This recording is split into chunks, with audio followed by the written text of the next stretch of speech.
नमस्कार मैत्रिणींनो, आज मी तुम्हाला सांगणार आहे दुधातलं पिठलं कसं बनवायचं. घरच्या साहित्यामध्ये बनतं, फार सोपी पद्धत आहे ही. माझ्या आजीने शिकवलेली रेसिपी आहे. चला तर मग साहित्य बघूया.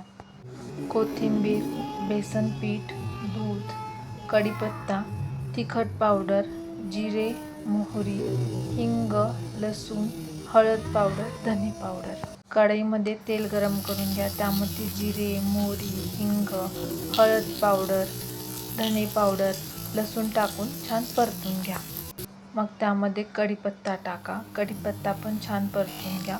मग तिखट पावडर आणि मीठ टाकून घ्या.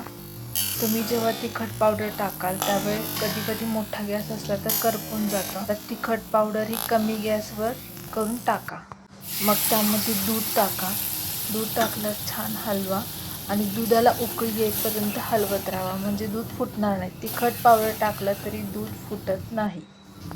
बघा दुधाला कशी छान उकळी आली आहे. मग तुम्ही बेसन पीठ हळूहळू एका हाताने टाका आणि दुसऱ्या हाताने चमच्याने हलवत राहा.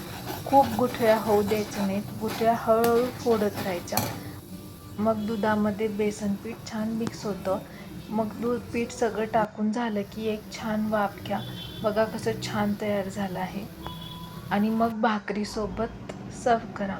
भाकरीसोबत हे पिठलं खायला अतिशय छान लागतं. तुम्ही एकदा नक्की करून बघा. तुम्हाला जर का माझी रेसिपी आवडली असेल तर माझ्या चॅनेलला लाईक अँड सबस्क्राईब करायला विसरू नका. रेसिपीचे डिटेल्स इथे दिलेले आहेत. Bye bye.